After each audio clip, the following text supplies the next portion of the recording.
업장을 잘 소멸시킨다.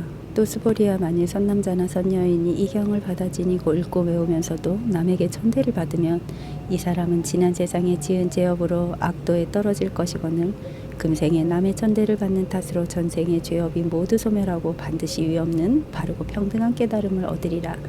수보리아, 나는 지나간 세상 한량없는 아승직업 동안 연등부를 만나기 전에 804천만억 나유타 부처님을 만나서 모두 공양하고 받들어 섬기며 그냥 지나쳐 보는 적이 없음을 기억하거니와 만일 어떤 사람이 이 다음 말법 세상에 이 경을 받아 지니고 읽고 외워서 얻는 공덕은 내가 부처님께 공양한 공덕으로는 100분의 1에도 미치지 못하며 1000만분의 1, 만분의 1, 억만분의 1에도 미치지 못하며 산수나 비유로도 미칠 수 없느니라. 수보리아, 어떤 선남자 선여인이 이 다음 말법 세상에서 이 경을 받아 지니고 읽고 외우는 공덕을 내가 모두 말하면 이 말을 듣는 이는 마음이 미치고 어지러워서 믿지 아니하리라. 수보리아, 이 경의 뜻은 말이나 생각으로는 미칠 수 없고 이 경의 과보도 말이나 생각으로는 미칠 수 없느니라. 제목이 능정 업장분, 업장을 능정, 잘 맑게 한다, 잘 깨끗하게 한다, 이런 말입니다. 업장을 잘 청소한다, 깨끗하게 청소해버린다. 그런데 업장이 정말 있다면 그것을 깨끗하게 청소할 수가 없습니다. 업장을 청소하는 방법은 지금까지 금강경을 보시면 이미 수없이 듣고 있는 바와 같이 업장은 업장이 아닙니다. 업장은 업장이 아니라 이름만 업장이에요. 그러면 깨끗하게 청소한다라고 하는 것도 깨끗하게 청소하는 게 아니라 이름만 깨끗하게 청소한다라고 하는 것입니다. 그러면 결국엔 말을 따라가고 생각을 따라가면 업장이라는 게 있고 청소한다는 게 있고 그래서 업장이 청소된 상태라는 게 있고 청소가 안 된 상태가 있고 모든 것이 달라지게 돼요. 달라지는 그것을 이법이라고 합니다. 이법이라 하고 분별심이라 하죠. 그렇게 분별된 상태 두 개로 나누어진 상태를 중생심이라고 하고 어리석음이라고 하는 것입니다. 그러면 업장 소멸은 어떻게 하는 것이냐? 업장이라는 게 있어서 그것을 대상으로 어떤 조작을 가해서 소멸시키는 게 아닙니다. 대개 우리는 공부를 그런 식으로 알고 있습니다. 번뇌라는 게 있으니 어떠한 방법을 통해서 번뇌를 소멸시켜야 한다. 업장이 있으니 어떤 방법을 가지고 업장을 소멸시켜야 한다. 그렇게 생각을 해요. 그런 생각에 익숙해 있기 때문에 너무나 당연하게 여깁니다. 세상사라는 게 다 그런 식 아닙니까? 뭔가가 있고 거기에 대해서 적절한 대응을 하고 그래서 그것을 어떻게 조정하고 세간살이라는 게 다 그렇습니다. 그래서 세간살이는 바로 인과법이에요. 어떠한 원인을 제공하면 어떠한 결과가 온다는 식입니다. 그런데 불법은 그렇지 않아요. 불법은 인과법이 아닙니다. 어떤 원인이 주어져서 잘못되어 있는 상태가 바른 상태로 교정이 되는 그런 식이 아닙니다. 그런 식이 아니고 본래가 다 바른 상태로 되어 있는 겁니다. 잘못된 게 없어요. 그러니까 어떤 주작을 가해서 바로 잡을 것은 없습니다. 이것은 묘한 이야기처럼 들리지만 우리 스스로에게 문제가 있을 뿐입니다. 바른 것을 바르게 보지 못하고 엉뚱하게 생각한다 이겁니다. 망상이라고 그러죠. 전도망상이라고 그럽니다. 바른 것을 바르게 보지 못하고 뒤집어 있는 상태로 엉뚱하게 거꾸로 보고 있다 이겁니다. 그래서 중생의 분별심을 전도망상이라 하는 겁니다. 세상이 뒤집어져 있는 게 아니고 내가 뒤집어져 있는 겁니다. 내가 뒤집어져 있다고 하지만 사실은 잘 아시다시피 우리 불교에서는 무와 나라는 게 없다고 하지 않습니까? 결론적으로 뒤집어져 있는 것이 없어요. 뒤집어져 있는 게 나에게도 없고 밖에도 없습니다. 그것이 참 묘한 거죠. 그래서 말로는 설명이 안 됩니다. 이치가 아주 반듯하게 이러이러한 게 중생이고 이러이러한 원인으로 이렇게 뒤집어져 있다. 그래서 이러이러한 조작을 가해서 이러이러한 방식으로 이렇게 바로 놓으면 된다. 이런 게 딱 나와 있으면 그대로 하면 되거든요. 그런데 유감스럽게도 이것은 그렇지가 않습니다. 왜냐하면 뒤집어 있다란 표현을 쓰지만 실제로 뒤집어져 있는 것은 없기 때문입니다. 그러나 우리가 실상을 보고 있지 못해요. 그것은 사실이거든요. 그러니까 어떤 이론에 의존하려고 하지 말고 우선 실상을 바로 보고 있지 못하다는 그 사실을 자기 스스로가 현실로 인정해야 한다는 겁니다. 이러이러하기 때문에 나는 실상을 보지 못한다. 이런 게 아닙니다. 만약에 여러분들이 실상을 보고 계신다면 반야신경이나 금강경이나 이런 경전을 보았을 때 전혀 이해 안 되는 구석이 없어야 해요. 그대로 다 소화가 되어야 하는 겁니다. 그리고 평소 생활에서 이른바 불만족이 없어야 하는 겁니다. 막힘이 없어야 해요. 그런데 그렇지가 않거든요.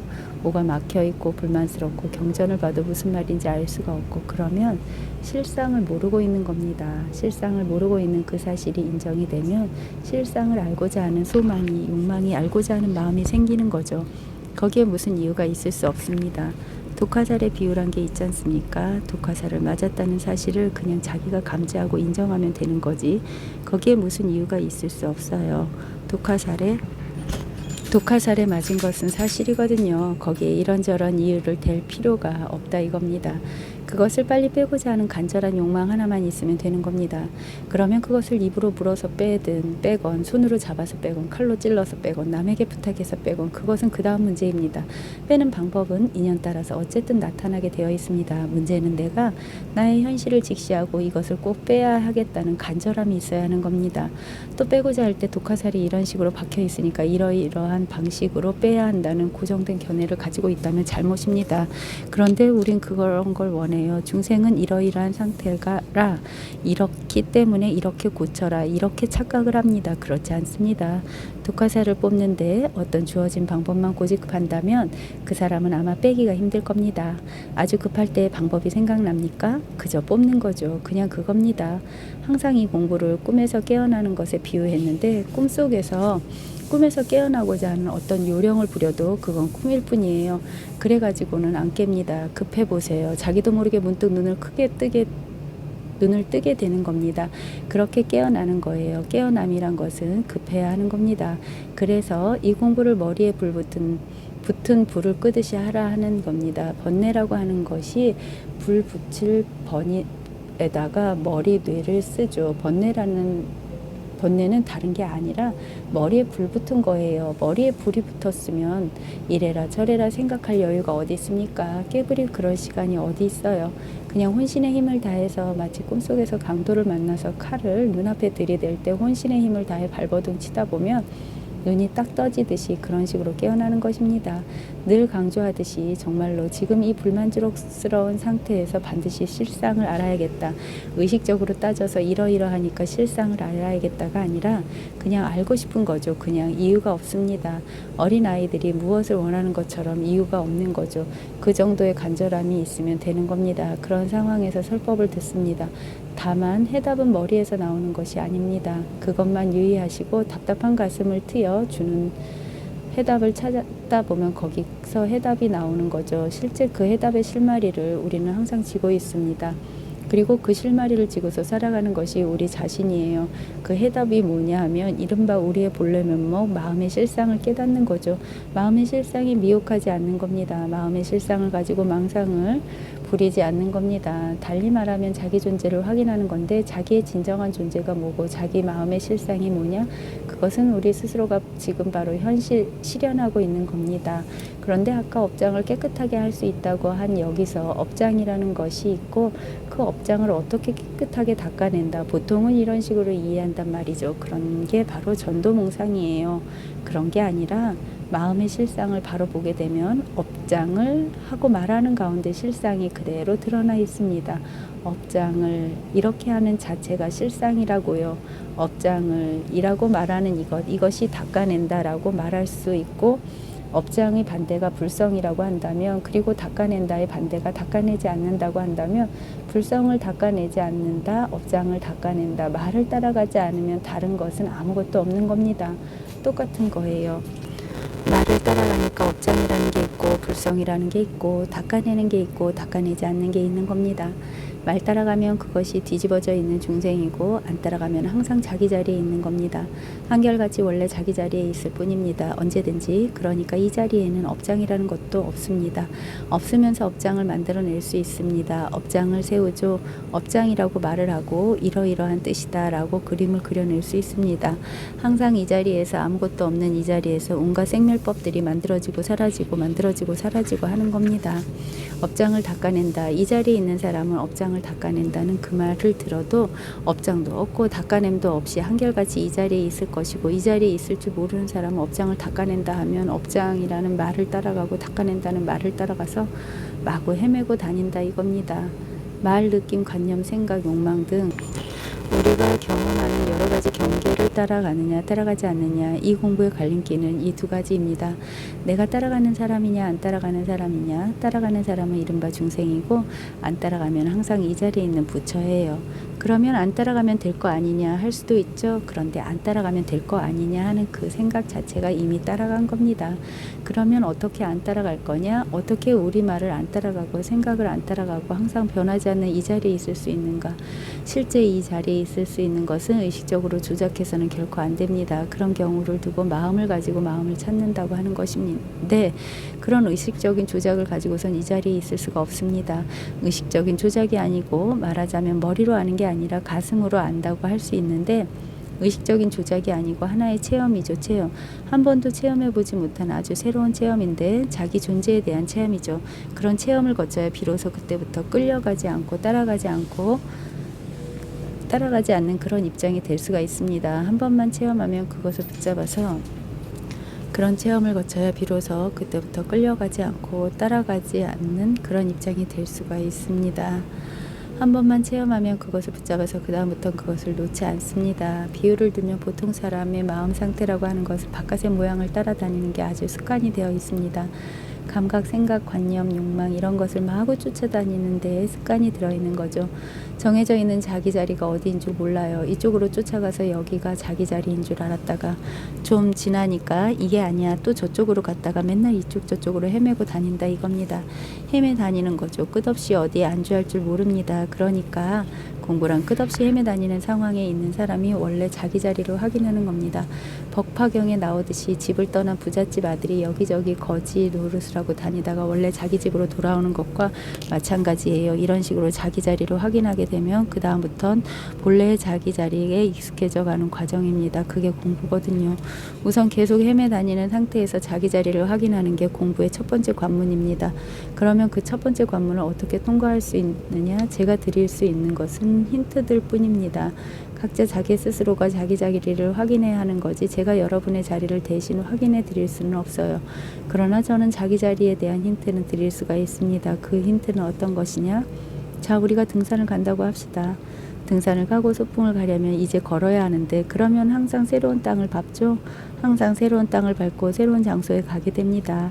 우리의 관심사는 어디가 더 그럴듯한 데가 인가, 어디가 더 그럴듯한 데인가, 그런 장소에 대해서만 관심을 가지고 있죠.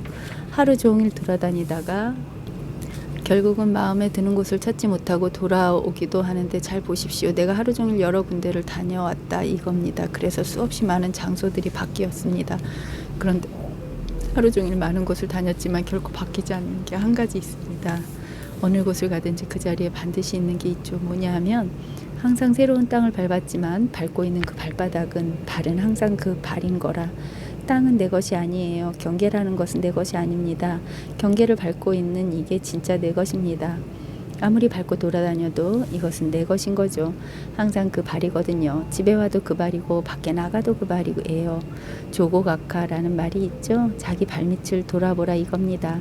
언제든지 내가 밟고 있는 자리, 지금 내가 발을 딛고 있는 자리, 어떤 생각을 하든 어떤 느낌을 가지든 어디를 가든 무슨 경험을 하든 지금 내가 변함없이 밟고 있는 그것입니다. 육체적인 발을 말하는 것은 아닙니다.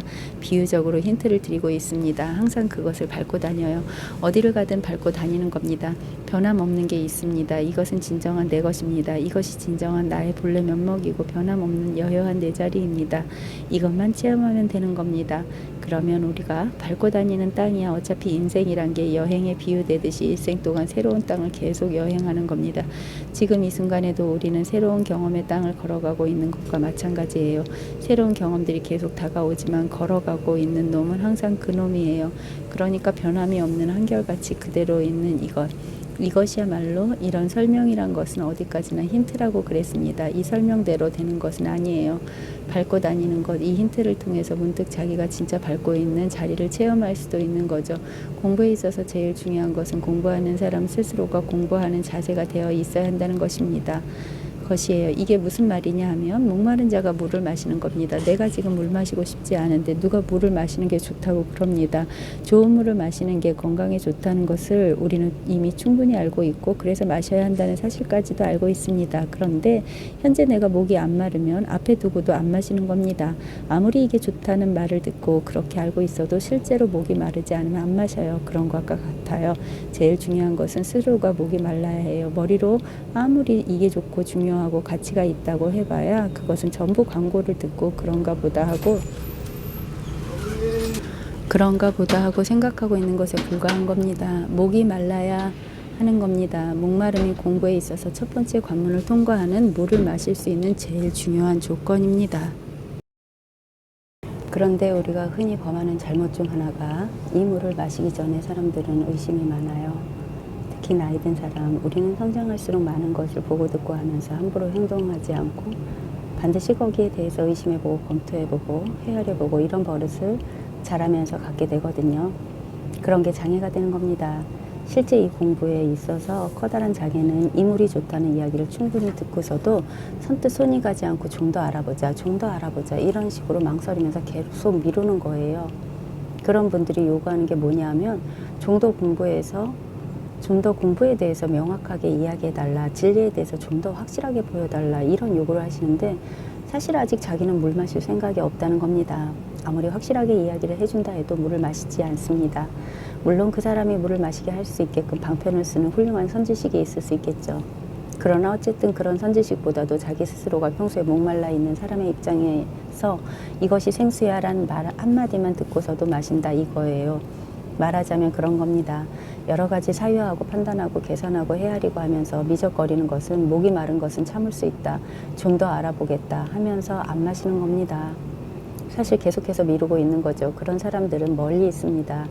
언제 마실지 알 수가 없어요. 이것이 생수야라는 한마디만 듣고서도 마신다 이거예요.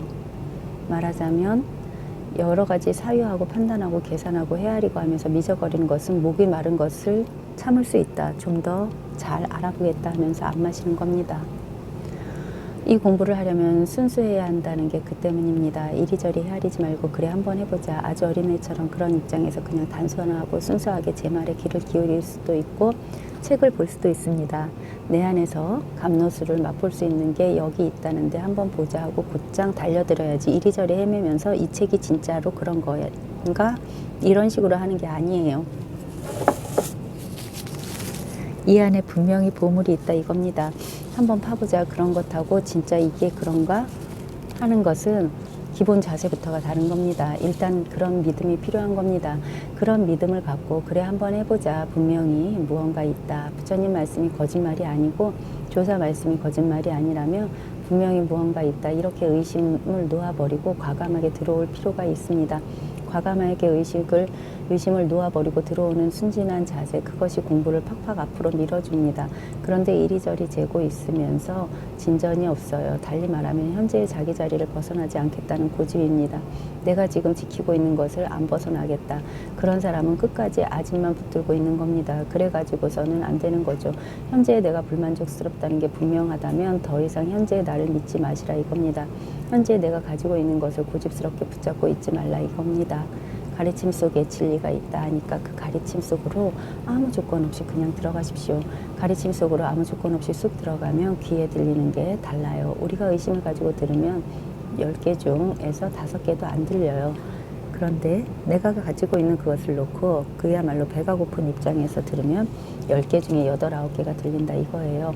그러다가 문득 10개를 다 듣게 되는 날이 오는 겁니다. 10개를 다 들으면 말하는 사람과 듣는 사람이 같은 입장이 되는 겁니다. 경전과 내가 하나가 되는 거예요. 그런 게 공부죠. 이 공부에서 제일 중요한 것은 자세입니다. 스스로가 공부를 대하는 자세, 헤아리고 따지고 그리고 지금까지 헤아리고 따지고면서 갖고 있는 뭔가가 있겠지요. 그걸 가지고 자꾸 대조해보고 그런 식으로 언제 끝날지 모릅니다. 과감하게 버려야 돼요. 무조건 가르침을 믿고 들어가야 하는 겁니다. 가르침을 믿고 들어가다 보면 어떤 상황이 되느냐 하면 가르치는 사람은 아주 명확하게 법을 말하고 있고 이게 바로 법이다 하고 항상 말하는데 자기는 모르죠. 그러면 캄캄한 어둠 속에 갇혀 꼼짝할 수도 없고 어떻게 할 수도 없는 것 같은 상황에 처합니다. 자기로서는 도저히 어떻게 할 방법이 없는 그런 상황에 처했을 때 오히려 빛이 멀지 않은 겁니다. 그게 아주 좋은 상태거든요. 무조건 가르침을 믿고 들어가야 하는 겁니다. 이게 바로 법이다 하고 항상 말하는데 자기는 모르죠. 그러면 캄캄한 어둠 속에 갇혀 꼼짝할 수도 없고 어떻게 할 수 없을 것 같은 상황에 처합니다. 자기로서는 도무지 어떻게 할 방법이 없는 그런 상황에 처했을 때는 오히려 빛이 멀지 않은 겁니다. 그게 아주 좋은 상태거든요. 자기가 가지고 있는 조그만 촛불에 의지해버리면, 의존해버리면 여기에는 지금 문제가 없는 겁니다. 저는 이렇게 말씀을 드리면서 어떤 부분은 내가 알고 있고 어떤 부분은 내가 모르고 있다 이런 생각이 없어요. 그렇지가 않다 이겁니다. 그냥 밝은 태양빛 아래서 이리저리 걸어 다니는 것 같아요. 이리 걸어도 저리 걸어도 그냥 밝은 빛 아래입니다. 어두운 부분이 없어요. 이게 법이에요. 법 아닌 게 없습니다. 어떻게 말하든 그림자와 어둠이 뭐냐 하면 그 말의 뜻을 따라가고 모양을 따라가고 생각을 따라가고 기분을 따라가면 그게 그림자입니다. 거울 속에 그림자가 있죠. 재미있는 표현인데 우리는 거울 속에 나타나는 그림을 영상이라고 하는데 한글 대장경 번역본에 그것을 그림자라고 번역했더라고요. 아주 번역을 잘한 겁니다. 도대체 뭐가 법이냐? 지금 말하고 있는 이게 법이에요. 지금 보고 듣는 이게 법이에요. 이대로가 명명백백한 겁니다. 전혀 어긋남이 없어요. 여기에는 지금 문제가 없는 겁니다. 저는 이렇게 말씀을 드리면서 어떤 부분은 내가 알고 있고 어떤 부분은 내가 모르고 있다 이런 생각이 없어요. 그렇지가 않다 이겁니다. 그냥 밝은 태양빛 아래서 이리저리 걸어 다니는 것 같아요. 이리 걸어도 저리 걸어도 그냥 밝은 빛 아래입니다. 어두운 부분도 없어요. 이게 법이에요. 법 아닌 게 없습니다. 어떻게 말하든 그림자와 어둠이 뭐냐 하면 그 말의 뜻을 따라가고 모양을 따라가고 생각을 따라가고 기분을 따라가면 그게 그림자입니다. 거울 속에 그림자가 있죠. 재밌는 표현인데 우리는 거울 속에 나타나는 그림을 영상이라고 하는데 한글 대장경 번역본에서는 그것을 그림자라고 번역했더라고요. 아주 번역을 잘한 겁니다.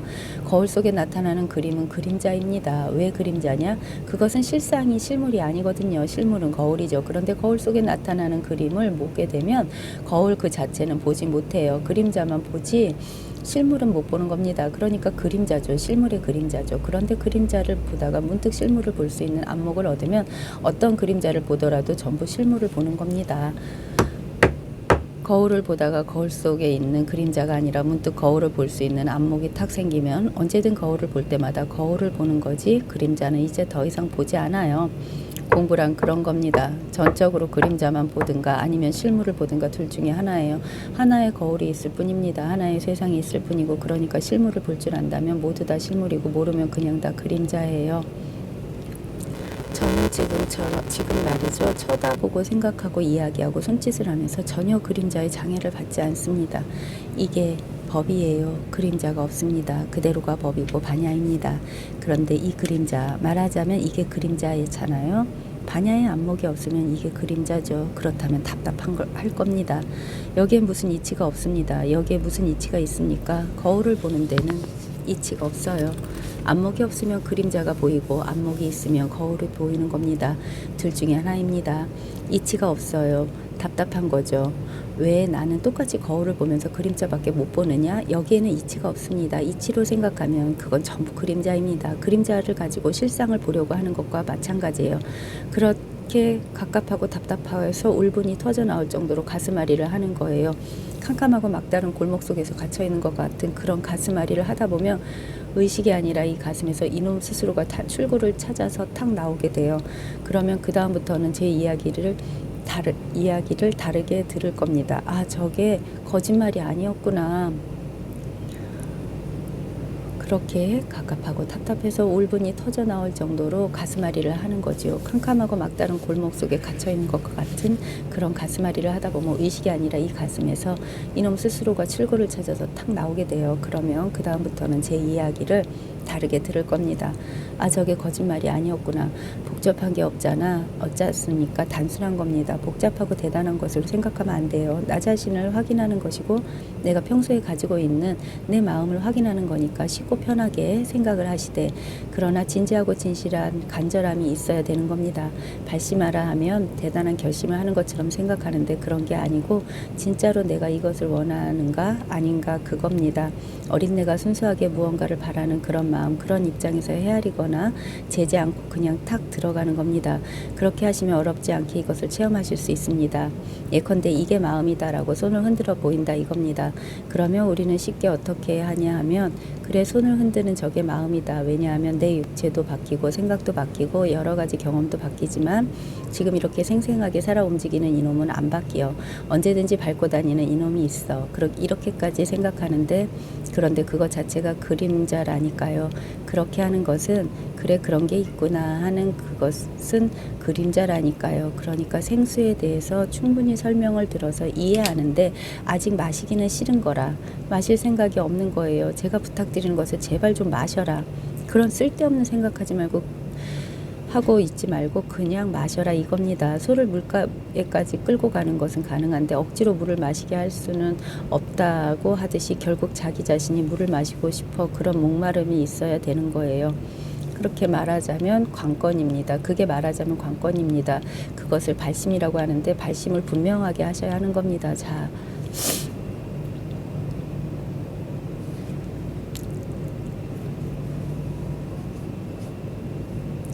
소를 물가에까지 끌고 가는 것은 가능한데 억지로 물을 마시게 할 수 없다고 하듯이 결국 자기 자신이 물을 마시고 싶어 그런 목마름이 있어야 되는 거예요. 그게 말하자면 관건입니다. 그것을 발심이라고 하는데 발심을 분명하게 하셔야 하는 겁니다. 자, 경문을 보십시오. 또 스보리아, 선남자 선여인이 이 경전을 받아 지니고 읽고 외우는데 만약 사람들에게 천대를 받는다면 이 사람은 앞 세상에서의 죄업으로 마땅히 악도에 떨어질 것인데 지금 세상 사람들이 그를 천대하는 까닭에 전세의 죄업이 소멸하고 이제 무상정등각을 얻을 것이니라. 이 구절을 글 그대로 이해하면 지금 내가 금강경을 가지고 있으면서 독송하는데도 사람들이 나를 우습게 한다 이거야. 그러면 내가 전생에 죄업이 있어서 그 죄업으로 지옥에 떨어져야 마땅한데 다행히 다시 인간으로 태어나서 사람들이 경멸하는 그것으로 그 죄업이 소멸되어서 드디어 위 없이 바르고 평등한 깨달음을 얻을 때가 되었구나. 여기 글의 뜻은 이런 거죠.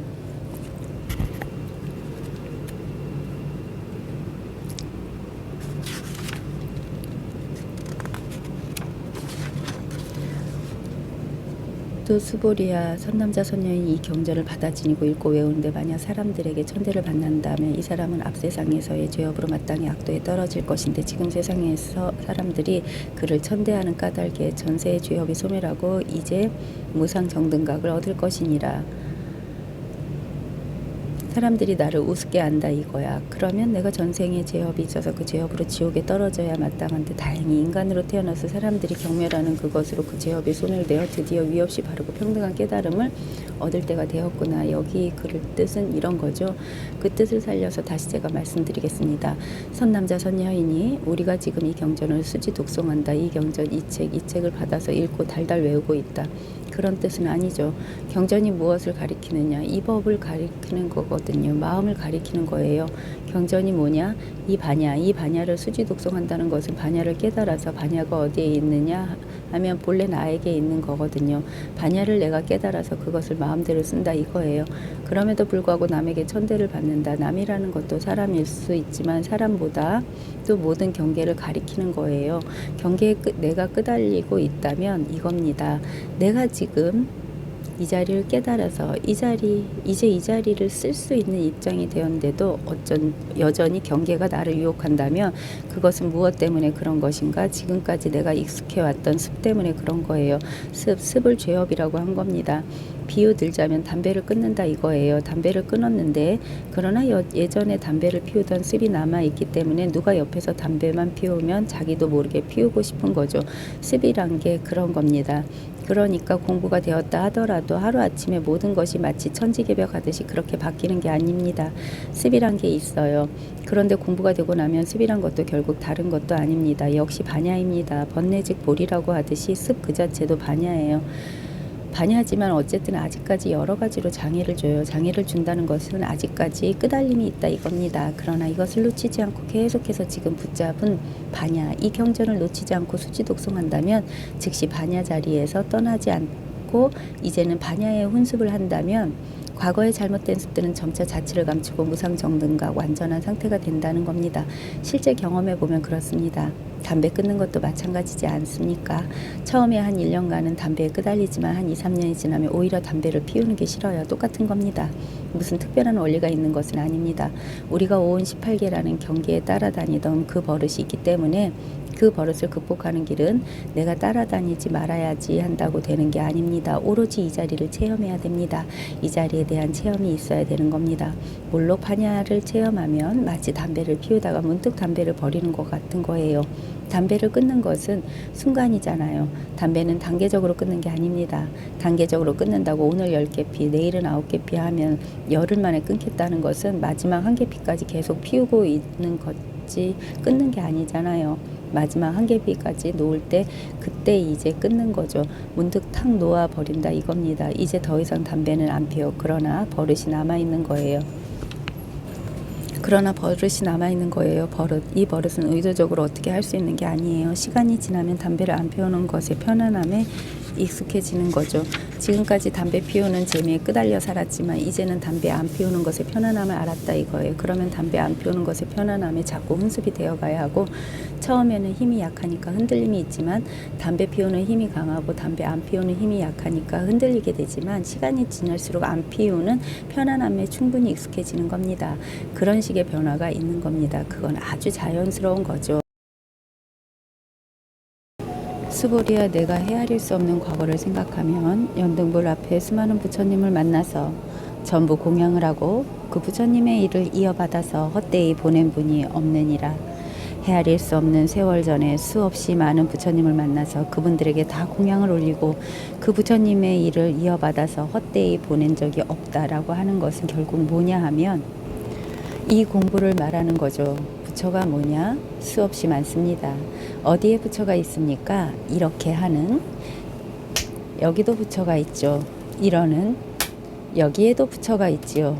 이러는, 여기에도 부처가 있죠. 말하는 여기에도 부처가 있죠. 쳐다보는 여기에도 부처가 있죠. 온통 부처입니다. 수없이 많은 부처님에게 공양을 하고 그 부처님 일을 이어받았다고 하는 것은 삿된 생각을 일으키지 않고 그저 부처만 보았다 이겁니다. 뭘 하든지 경계를 따라가더라도 반야만 보았다 이것입니다. 이거 난초네. 난초만 아는 게 아니라 손만 아는 게 아니라 손을 보자 바로 부처를 보았던 겁니다. 부처가 결국 뭐예요? 바로 이것이죠. 그러니까 뭐를 보든 오온 18개의 온갖 경계를 접하면서 살아가는데 그 경계 하나하나에서 전부 부처를 다 보는 겁니다. 부처만 보고 삿된 망상 분별은 끼워 넣지 않는 게 바로 수많은 부처님을 공양하고 그 일을 그대로 이어받는다 하는 겁니다. 공부하는 사람은 저절로 그렇게 되어야 해요. 그래야 제대로 된 공부입니다. 그런데 문제는 부처가 뭔지 일단은 체험해야 하는 거예요. 그 첫 관문, 부처가 뭐고 법이 무엇인지를 확인해야 그 다음부터 부처의 일만 이어받고 마구니의 일은 안 할 것 아니에요. 부처가 뭐고 마구니가 뭔지도 모르는 상황에서 모르는 상황에 있는 사람은 어떻게 할 수가 없는 겁니다. 첫 관문을 통과해야 돼요. 그 관문이 공부의 첫 단추이기 때문에 그것을 통과해야 합니다. 그 관문을 통과하려면 이때까지 말씀드렸듯이 헤아리고 의심할 것이 아니라 올바른 자세와 믿음을 갖고 과감하게 행동하라 이겁니다. 헤아리고 멈칫거리지 말고, 목이 마르면 그 목마름에 대해서 이러쿵저러쿵 생각하지 말고 목마르면 그냥 물을 마시면 되는 거예요. 그런 어린애같이 순수하고 단순한 마음으로 그냥 공부를 해나가면 되는 겁니다. 자기가 지금 가지고 있는 어떠한 견해에도 의지하지 말고 그것을 버리려고 해도 안 되고 취하려고 해서도 안 됩니다. 신경을 쓰지 마십시오. 그냥 제 말에 귀만 기울이시고 경전이나 책을 보시더라도 자기의 견해로 정리하시는 것은 피하셔야 합니다. 견해로 정리되는 것이 아닙니다. 억지로 견해를 가지고 정리를 하면 그게 마장이 되는 겁니다. 마장. 여기에 안 나오시면 몰라도 나오실 의향이시라면 제 이야기에 그냥 전적으로 귀를 기울이시는 게 첫째 조건입니다. 재어보고 자기가 가지고 있는 것과 맞춰보고 그러면 제 이야기 10개 중에 9개는 놓치게 됩니다. 그렇게 하시면 안 됩니다. 전적으로 귀를 기울이고 앉아 계시면 됩니다. 그러다 보면 자기도 모르게 저절로 다 정리가 돼요. 그렇게 해서 몰록 한 번의 체험으로 반야와 망상을 구별할 수 있게 되는 겁니다. 그것은 머리로 구별하는 게 아닙니다. 이치가 없습니다. 스스로 경험으로 알 수 있습니다. 그 다음부터는 자기 체험에 근거해서 반야 쪽으로 가면 되는 거예요. 그렇지 않고 아무리 그럴듯한 이치, 그럴듯한 능력이 있어 봐야 불법과는 아무런 상관이 없습니다. 있는 그대로의 자기 자신을 아는 게 공부입니다.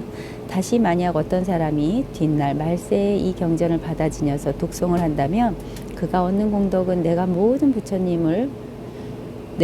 부처를 공양한 공덕으로는 100분의 1도 미치지 못하며 1000분의 1, 만분의 1, 억분의 1도 미치지 못하며 산수나 비유로도 미칠 수 없느니라. 왜 그럴까요?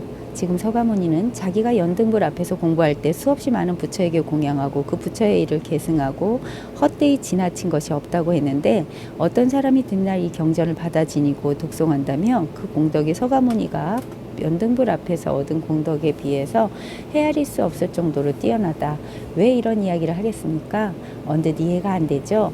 서가모니 부처님이 연등불 앞에서 얻은 공덕보다 헤아릴 수 없을 정도로 뛰어난 공덕을 뒷사람이 얻는다? 우리의 상식적인 생각과는 뭔가 안 맞아요. 이런 게 말하자면 이 경전이 우리가 상식으로 이해해서는 안 되는 내용 이겁니다. 말세에 이 경전을 수지 독송하는 사람들은 바로 지금 우리들입니다. 이 경전이라고 하는 것은 이 법을 이야기하는 겁니다. 이 자리, 지금 우리 각자가 이 자리에 투철해서 안목이 분명하다면 서가모니가 연등부처 앞에서 모든 부처에게 공양하고 그 부처의 일을 계승한 공덕은 도대체 무엇입니까? 왜 그게 지금 내가 가지고 있는 공덕에 비교가 안 되느냐 이겁니다. 어서 보세요. 법은 항상 어디에 있는 겁니까? 법은 지금 이 순간에 여기에 있는 거예요. 여기에 있는 겁니다. 법이라고 이름을 붙이지만 사실은 법이란 건 억지로 붙인 이름입니다. 그냥 이것이 이렇게 있을 뿐이에요. 여기에 있으면서 여기서 서가모니를 말하고 연등부처를 말하고 수없이 많은 공덕을 말하고 공양을 말하고 과거 말세를 말하고 온갖 이야기를 다 하는 겁니다. 그러니까 서가모니, 연등불, 모든 부처, 공양이란 것은 이름일 뿐이고 개념일 뿐이에요. 이름과 개념이 지금 그 이름과 개념을 만들어내기도 하고 없애기도 하는 이것과 비교가 되는 겁니다. 비교가 되는 겁니까? 안 되는 거죠. 이름과 개념이 지금 그 이름과 개념을 만들어내기도 하고 없애기도 하는 이것과 비교가 되는 겁니까? 안 되는 거죠. 법이라는 것은 지금 이 순간에 여기에서 이렇게 쓰고 있는 겁니다. 이렇게 부처도 있고 연등불도 있고 공양도 있고 모든 부처도 있고 금강경도 있고 다 있는 거예요. 모두가 전부 말이죠. 그 말은 지금 이 자리에서 이렇게 하고 있는 겁니다. 보세요. 헤아릴 수 없는 과거의 연등부처님이 어쩌고 저쩌고 그 연등부처의 근원이 어딥니까? 부처님의 근원이 어디고 금강경의 근원이 어디고 공양의 근원이 어디냐 이겁니다. 지금 당장 찾아보시라 이거예요. 생각을 따라가면 연등부처를 낳은 뭔가가 있을 것이고 그리하여 생각의 꼬리에 꼬리를 물듯이 나오죠. 그냥 생각을 짜맞추는 데 불과한 겁니다. 지금 그 생각을 계속 짜맞추는 이놈이 모든 것의 근거라. 이게 모든 것의 근거지 안 그렇습니까? 생각이 꼬리에 꼬리를 물고 이런 식으로 나타나는데 우리는 그런 식으로 모든 관념을 짜맞춰 가고 있잖아요. 그 모든 것의 근거가 어디냐? 지금 이렇게 하고 있는 이것이 근거예요. 다른 게 근거가 아니란 말입니다. 그러니까 생각이란 처음에도 끝도 없어요. 망상은 처음도 끝도 없어요. 망상은 저울로 일어나지는 않는 것입니다. 그래서 연기설이라고 해요. 연기설. 연기라는 것은 이것과 저것이 서로 원인이 되고 동시에 서로 결과도 되어서 서로 의지하여 발생한다는 말입니다. 그러므로 이것이나 저것이나 홀로 설 수는 없어요. 이것이 있으므로 저것이 있고 이것이 일어나므로 저것도 일어나고 이것이 없으면 저것도 없고 이것이 사라지면 저것도 사라집니다. 즉 하나의 대상을 세우면 모든 삼라만상이 세워지고 하나의 대상을 버리면 삼라만상도 다 사라지는 것입니다. 물결을 한번 보세요. 물결이 일어나면 높은 마루가 생기고 동시에 깊은 골이 생기죠. 마루와 골은 서로 상대적으로 생기는 것입니다. 마루가 있으면 골이 있고 마루가 없으면 골이 없죠. 마루든 골이든 홀로 있을 수는 없어요. 홀로 있을 수 없고 상대방에 의지하여 있기만 한 것은 허망한 것입니다. 그러므로 물결은 허망하고 진실은 물의 흐름이라고 하는 것입니다. 물이 흐르고 있을 뿐이죠. 물이 움직일 뿐이지, 이런 식으로 그 비유를 들어 설명할 수 있습니다. 그저 이 법 하나가 있어요. 마음 하나가 있어서 원인도 이놈이 만들어내고 결과도 이놈이 만들어내는 겁니다. 온갖 망상을 여기서 다 만들어내는 겁니다. 그러니까 연등부처라 하든 공양이라 하든 수많은 부처라 하든 무상정등각이라 하든 서가모니라 하든 뭐라 하든 그 원인이 근원이 어디냐? 바로 이것입니다. 여기 근원이 어디냐? 여기죠. 여러분, 각자가 근원인 겁니다. 말을 듣고 생각을 하고 하는 이것이 근원이죠. 근원은 언제든지 발 딛고 있는 자리에 있습니다. 모든 부처가 나타나는 여기가 바로 내가 나타나는 자리예요. 이 나라는 것도 하나의 환상에 불과한 겁니다. 요컨대 지금 연등, 부처, 서가, 모니, 공덕, 모든 부처, 이것들의 근원이 어디냐 이겁니다. 지금 당장 이것들의 근원이 어디냐? 바로 연등 부처, 여기죠. 예를 들어서 우리가 연등 부처에 관한 아무리 많은 지식을 갖고 있다 하더라도 이것의 근원이 어디냐? 근거가 어디에 지식이 기초를 두고 있느냐? 지금 이렇게 연등 부처 하는 이것밖에 없어요. 다른 게 없습니다. 그러면 왜 그것밖에 없어? 연등부처라고 하면 과거 칠불이 어쩌고 하면서 생각할 수도 있는데 지금 이렇게 생각하고 있는 그 근거를 찾아보시라 이겁니다. 그렇게 이야기하고 그렇게 생각하는 그 근거를 가장 밑바닥 근거, 가장 밑에 있는 근거를 찾아보시라고요. 그것은 이름 붙일 수도 없고 말할 수도 없지만 늘 경험하고 있고 나타나 있고 거기서 떠날 수 없는 태어날 때부터 가지고 있어서 얻을 수도 없고 버릴 수도 없는 것이거든요. 법이라는 것은 배워서 아는 게 아닙니다. 태어나서 배워 아는 게 아니고 날 때부터 가지고 있던 것이에요. 이것을 가지고 아기 때는 젖도 빨고 엄마 아빠 말도 하고 학교 가서 공부도 하고 싸움도 하고 나이가 들어서는 하는 일이 달라질 뿐이지 항상 똑같은 것을 행하고 있는 겁니다. 똑같은 이것 하나를 나이가 들어감에 따라서 자기가 처한 위치에 따라서 다양하게 행하고 있는 거예요. 이것 하나입니다. 이것 하나. 언제든지 이것 하나를 행하는 삶을 살고 있는 겁니다. 이거 하나밖에 없습니다. 다른 게 없어요. 문제는 뭐냐 하면 이것 자체는 너무나 당연하니까 아예 어릴 때부터 이것을 무시해 왔어요. 그게 우리의 잘못된 버릇입니다. 너무 당연하고 자연스러운 거예요. 너무 당연하기 때문에 이것 자체에 대해서 관심이 없어요. 그런데 이것이 법이거든요. 이것만이 순수하게 변하지 않는 거거든요. 몸도 변하고 생각도 변하고 욕망도 변하고 모든 게 다 변합니다. 그러나 이것은 안 변합니다. 이것이 바로 순수하게 변하지 않는 우리 자신의 존재라는 겁니다. 마음이라고 하는 겁니다. 법이라고 하고 반야라고 하는 거예요. 절대 안 변하는 겁니다. 본래 있는 그것이 지금도 있는 것이고 영원히 있는 겁니다. 법은 얻을 수 있는 것이 아니라고 분명히 이야기했잖아요. 연등부처 밑에서 서가모니가 수기를 받은 이유는 딱 한 가지입니다. 얻을 게 없다는 그것 하나, 애초부터 가지고 있는 이것, 육체는 항상 새롭게 얻고 있습니다. 육체가 자라고 바뀌고 있다는 것을 잘 알고 있잖아요. 의식도 그렇고 바뀐다는 것은 새롭게 얻고 있다는 것입니다. 욕망, 느낌, 관념 다 바뀌어요. 그러나 이놈, 어릴 때부터 있었던 이것은 아무리 바뀐 환경, 온 18개가 다 바뀐다 하더라도 이 몸은 안 바뀌는 거라 이것 하나를 가지고 항상 우리는 살고 있는 겁니다. 이것이 바로 내 존재다. 불변의 진실이다. 이겁니다. 여기에 딱 통하는 게 체험을 하는 겁니다. 아까 어떤 곳을 돌아다녀도 자기 발을 가지고 돌아다닌다는 게 바로 이 뜻입니다. 이 발을 말하는 게 아닙니다. 그것이 아니라 이렇게 딛고 다니는 것, 걸음을 걸어 모든 곳을 돌아다녔던 것입니다. 이것 하나가 분명하면 언제든지 무엇을 하든지 이거 하나밖에 없습니다. 무엇을 쳐다보고 있든 듣고 있든 생각을 하든 말을 하든 뭘 하든지 간에 이것 하나를 행하고 있는 겁니다. 그런데 우리는 무엇을 쳐다보면 보이는 것을 따라가 버리죠.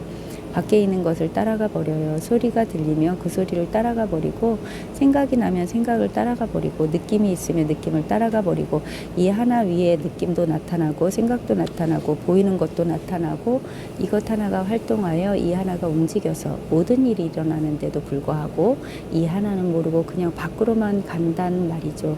그게 우리의 병입니다. 병. 그래서 공부하라고 해서 특별한 뭔가가 있는 게 아니라 간단한 겁니다.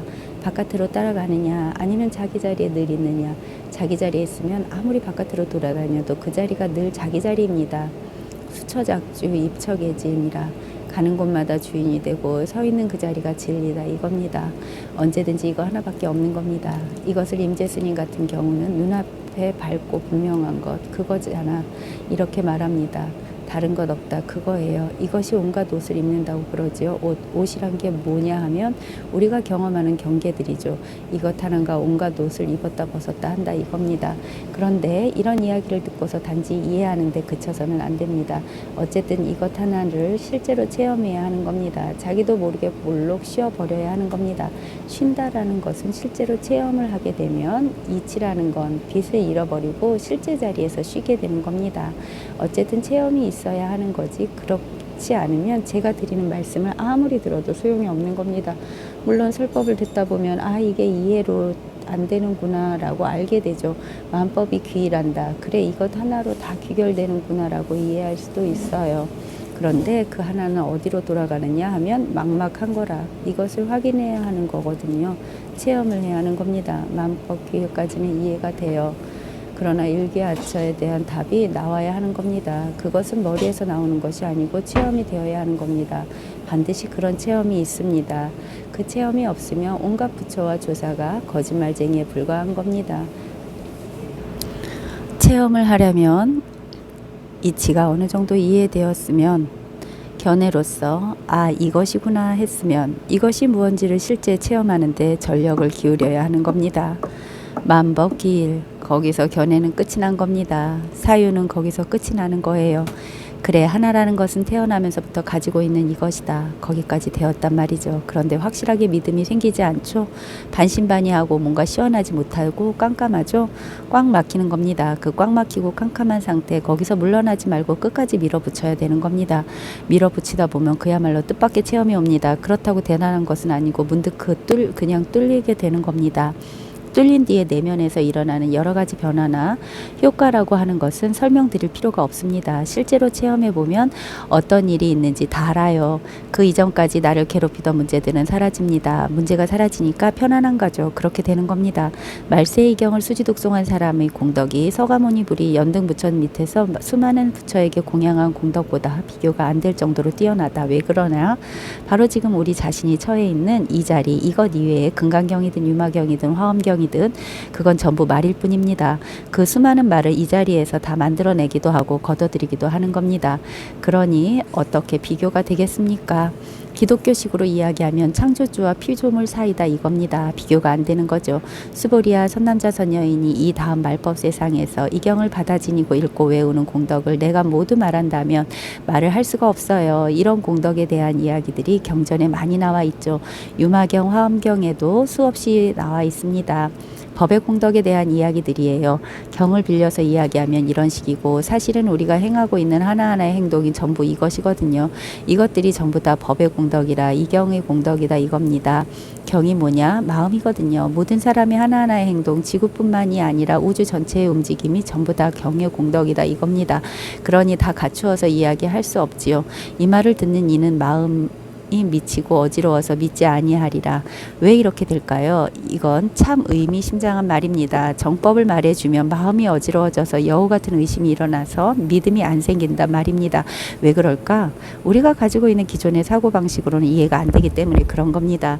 이해 안 되는 이야기를 들으면 우리는 못 믿죠. 못 믿을 뿐만 아니라 헷갈립니다.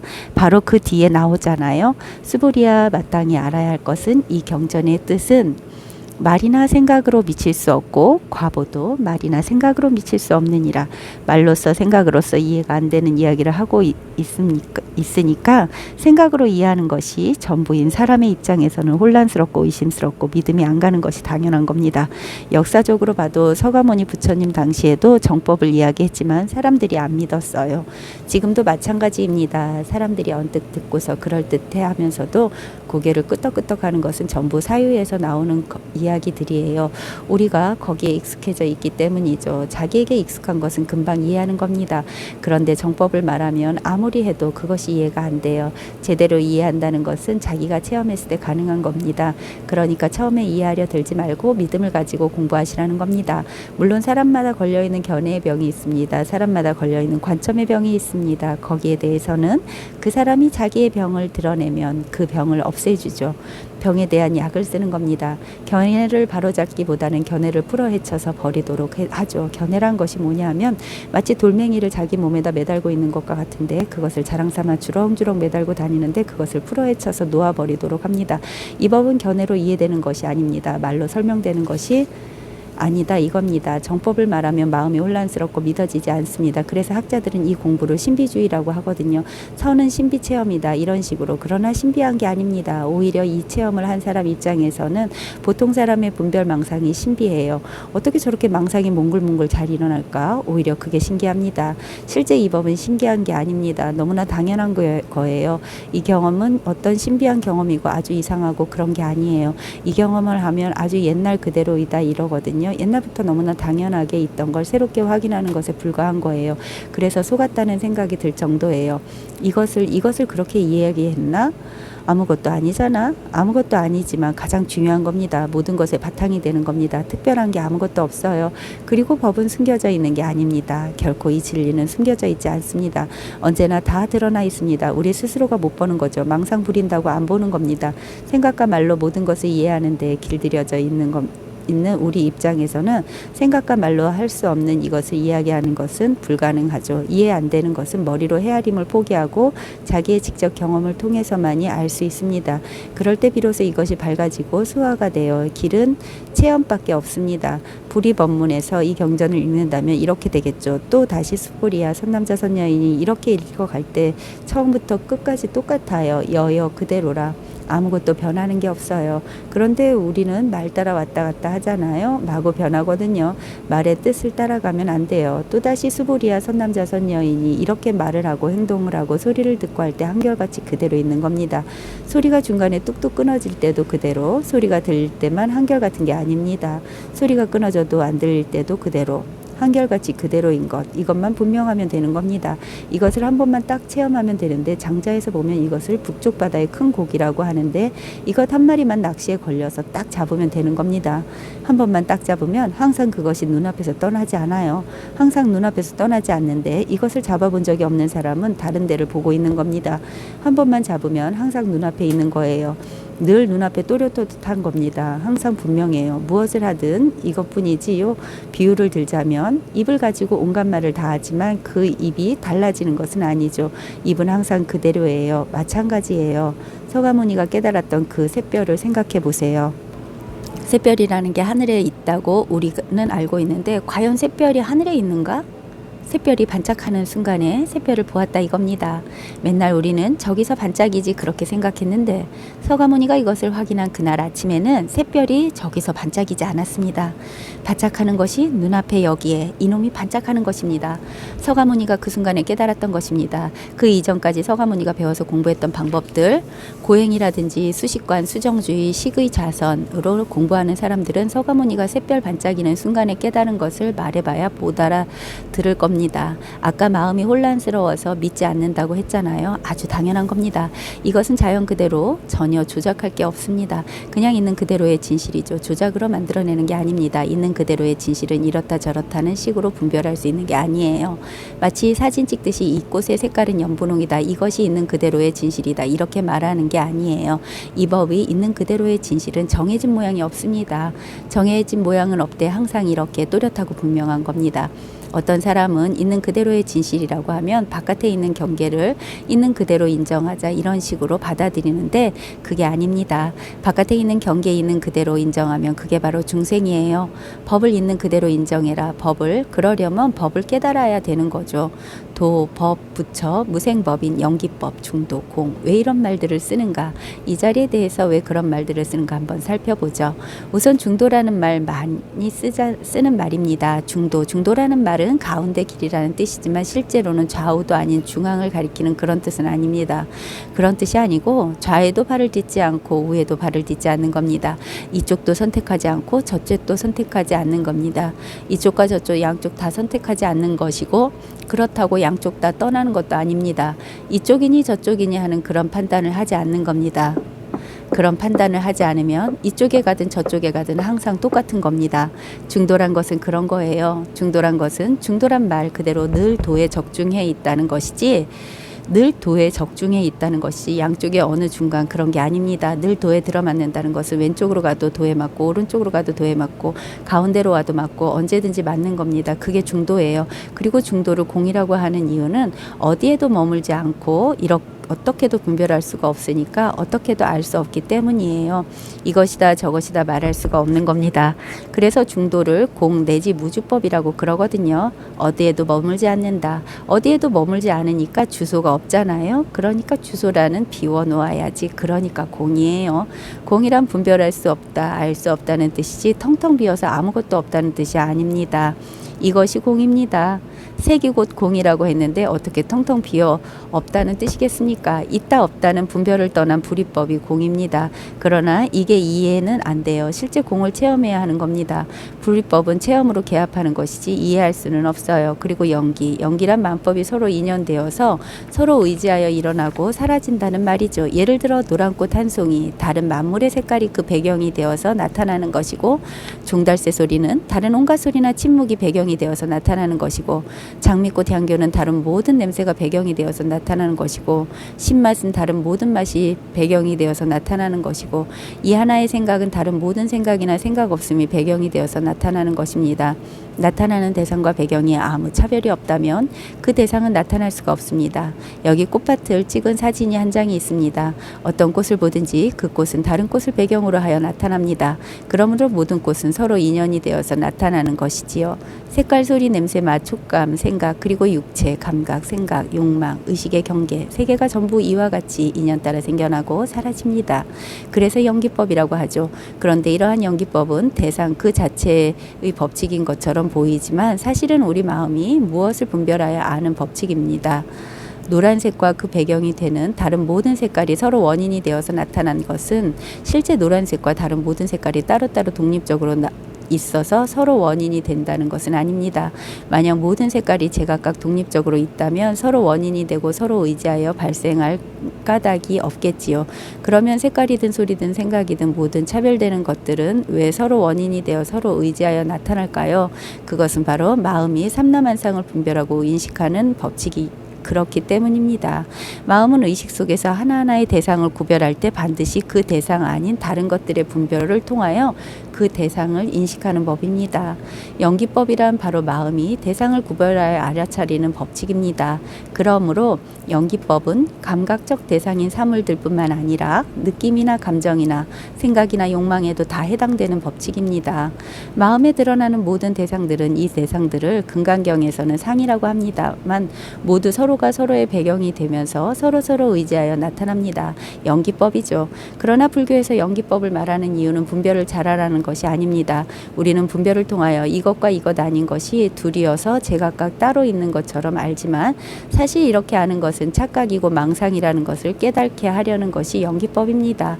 이것과 이것 아닌 것은 서로 기대어 연기하여 분별되므로 도리어 이것은 이것 아닌 것에 의지하여 이것이 되고 이것 아닌 것은 이것에 의지하여 이것 아닌 것이 됩니다. 그러므로 이것과 이것 아닌 것은 동전의 앞면과 뒷면처럼 서로 뗄 수 없는 하나입니다.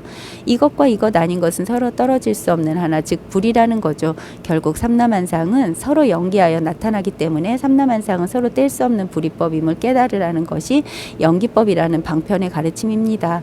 그러므로 연기, 즉 불이라고 합니다. 분별은 분별이 아니라 불이이고 불이이기 때문에 분별할 수 없는 공입니다.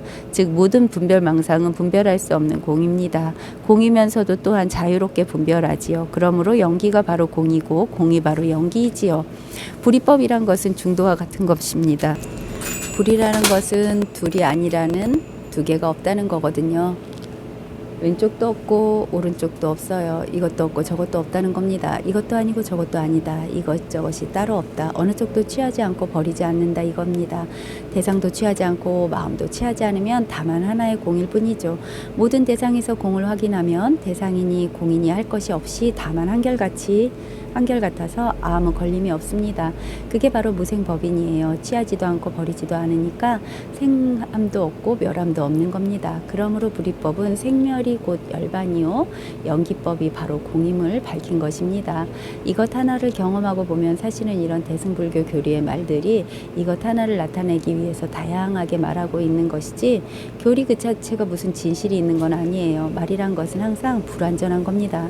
요컨대 이거 하나만 깨달으면 눈앞에서 또렷또렷하고 내가 뭘 하든 항상 이것이고 이 자리인 겁니다. 분수가 솟아나오고 근원에서는 분수의 모양이 없고 화가의 붓끝에도 그림이 없습니다. 마찬가지로 바로 지금 이 순간 여기에는 모양이 없어요. 정해진 모양도 이치도 없습니다. 이렇게 말씀을 드리면서도 말 따라올까봐 계속 걱정이에요. 그래서 계속해서 부정하는 겁니다. 다만 스스로 이 자리를 체험하는 그 길밖에 없습니다.